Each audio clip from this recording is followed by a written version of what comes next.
Už vás nebaví, že nechápete, proč se vaši přátelé chovají. Takhle? Nebo takhle? A co teprve takhle? Přáli byste si mít tajný dekodér lidského chování. Představujeme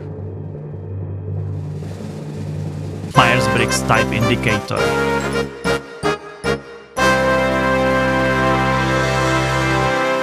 Osobnostní test, který slibuje, že vás zaškatulkuje. Do jedné z 16 úhledně označených krabiček.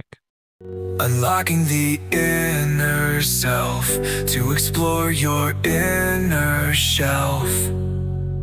16 types dive deep inside with MBTI. Možná si pamatujete z občanky 4 typy osobností. Cholerik, sangvinik, melancholik a flegmatik. Všichni víme, který typ byla vaše učitelka dějepisu.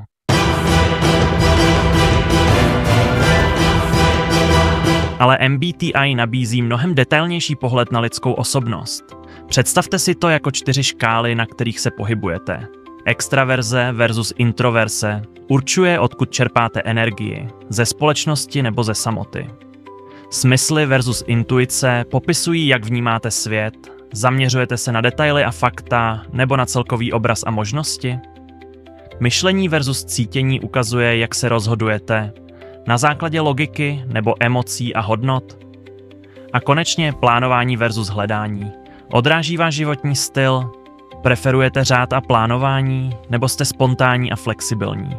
S kombinováním preferencí na každé škále vzniká 16 unikátních typů osobností.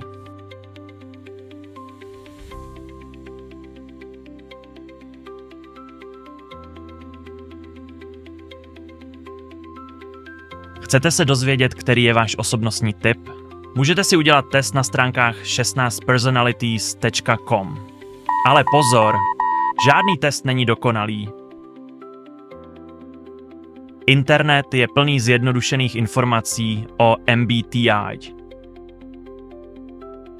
Lidská osobnost je komplexní. K lepšímu pochopení pomohou kognitivní funkce, na které se podíváme blíž v jednom z budoucích videí. A co vás tedy čeká na tomto kanále dál? Podíváme se na podrobné popisy všech 16 typů osobností. Tipy na využití kognitivních funkcí, zajímavosti o výhodách a nevýhodách MBTI a dokonce i AI písničky pro každý osobnostní typ.